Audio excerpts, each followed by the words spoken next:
पढ़ते बहुत हैं, बहुत पढ़ते हैं। अगर तैयारी 25 दिन में हो रही है और रिवीजन 25 दिन में हो रहा है तो तुम फिर 3-4 हजार साल बाद दो एग्जाम। तो रिवीजन का टाइम नहीं मिल रहा है। रिवीजन मतलब सिर्फ तथ्यों को देखना, और जिस दिन तुम जो पढ़ रहे हो, मतलब एक तरफ तुम आगे पढ़ रहे हो और दूसरी तरफ यहां पिक्चर बन रही है, उसके बाद तुम्हारा कोई कंपटीशन रुक ही नहीं सकता। बस यही पैरामीटर है।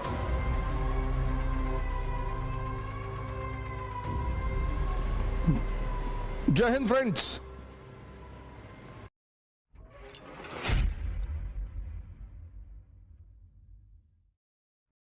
जैसे अभी आप ह्यूमैनिटीज के सब्जेक्ट उठाएंगे, मॉडर्न इंडिया उठाएंगे, तो एक पढ़ने का तरीका है पुरोहितों की तरह, प्रीस्ट, उसको बोलते हैं प्रीस्टली अप्रोच। पढ़े जा रहे हैं,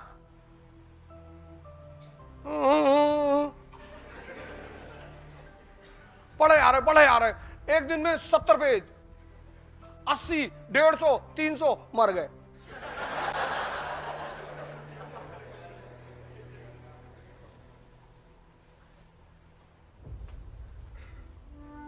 एक होता है सेंटली अप्रोच।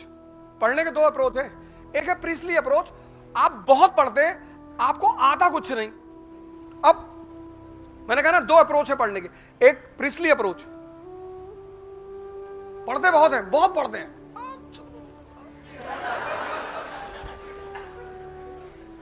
पता कुछ नहीं। प्रीस्टली अप्रोच में आदमी मेहनत करते हुआ बहुत दिखाई पड़ता है, उसको अचीव कुछ नहीं होता। सेंटली अप्रोच में वो हो सकता है मेहनत कम करे, उसकी अचीवमेंट ज्यादा होती है। ये सेंटली अप्रोच है क्या? आपने मॉडर्न इंडिया पढ़ी, तो मॉडर्न इंडिया एक वर्ड है ना, दो वर्ड का कॉम्बिनेशन है, एक मॉडर्न एक इंडिया। तो जब आप मॉडर्न इंडिया पढ़ रहे हैं तो आपको कुछ तो ऐसा पता चलेगा कि आप कहें कि it is different from ancient and medieval, है ना। मॉडर्न इंडिया मतलब क्या? You completed modern India. तो when you completed modern India, there should be certain things which should be very much clear to you. क्योंकि अगर तुम ये समझते हो, अगर तुम समझते हो तो तुम इंप्लीमेंट कर ले जाओगे। Study to for what? Study to learn. Why? To implement. किताबें जरूर पढ़ो। आईएएस बनना है तो न्यूज़पेपर और किताब पढ़ने की आदत डालो। यूट्यूब के लेक्चर्स बहुत कम सुनो, मैंने कहा नहीं सुनो, बड़े अच्छे अच्छे लेक्चर्स पढ़े हुए हैं, बड़े अच्छे अच्छे टीचरों के पढ़े हुए हैं, तो सुनो, लेकिन किताबों को पढ़ने की आदत डालो। Because when you read the book you have to connect the lines and create the story. तो तुम्हारा दिमाग जिंदा होगा। जब तुम किताब पढ़ोगे ना तो तुम्हें सोचना पड़ेगा। तुम सीरीज देखते हो तुमको मजा आता है क्योंकि तुमको उसमें सोचना नहीं पड़ता, कहानी अपने आप सामने खुलती चली जाती है। इसीलिए गांव के लोग आज भी सिनेमा को देखना बहुत बुरा मानते हैं। 80 में तो खैर मानते ही थे, 90 में तो खैर मानते ही थे। आपने घर में जो आपके एल्डर है, पिताजी, उनसे पूछिए कि वो कैसे पिक्चर देखने, मूवी देखने जाते रहे होंगे। और किसी भी तरीके से मूवी हॉल में घुसोगे तो इंफॉर्मेशन घर पहुंच जाती थी।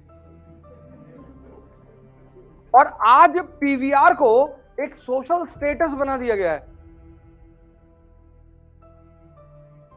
क्योंकि मां बाप को पता था कि अगर तुम मूवी देखोगे ना तो तुम्हारी जो कनेक्ट करके सोचने की क्षमता है वो खत्म हो जाएगी।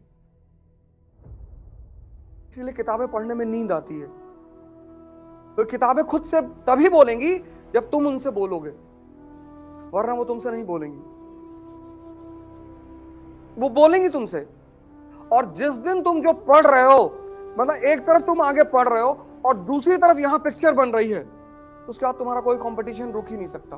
बस यही पैरामीटर है कि जिस लाइन को तुम पढ़ रहे हो, चाहे वो हिस्ट्री हो, ज्योग्राफी हो, पॉलिटी, इकोनॉमी, कुछ भी, मतलब तुम लाइन यहां पढ़ रहे हो और यहां उसकी पिक्चर बन रही है, बस समझ लो तुम्हारा सिलेक्शन होने वाला है।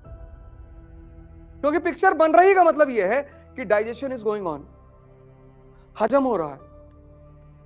किताबें लो और सरल किताबें लो। पहली किताब ले लो NCERT, old NCERT, class 12th Vipin Chandra. Modern India class 12th by Vipin Chandra. Old NCERT, old. बहुत प्यारी किताब है, बहुत अच्छी किताब। मतलब एक बहुत ही छोटे लेवल पे, क्लास 12th के लेवल के बच्चे के लेवल पे तुम्हें पूरी कहानी सुनाएगी। और एपिसोड जैसे धारा, उसमें 13 धारावाहिक हैं, 13 एपिसोड है उस किताब में। तुम उसको चैप्टर मत मानो, एपिसोड मानो। पहले एपिसोड में तुम्हें पिक्चर दिखाएगी 18th सेंचुरी इंडिया, 18वीं शताब्दी का भारत। तुम्हें दिखाएगी कि मुगल साम्राज्य का पतन हो रहा है, एकदम दिखाई पड़ेगा तुम्हें। क्षेत्रीय शक्तियों का उदय हो रहा, regional powers are emerging, independent Awadh, independent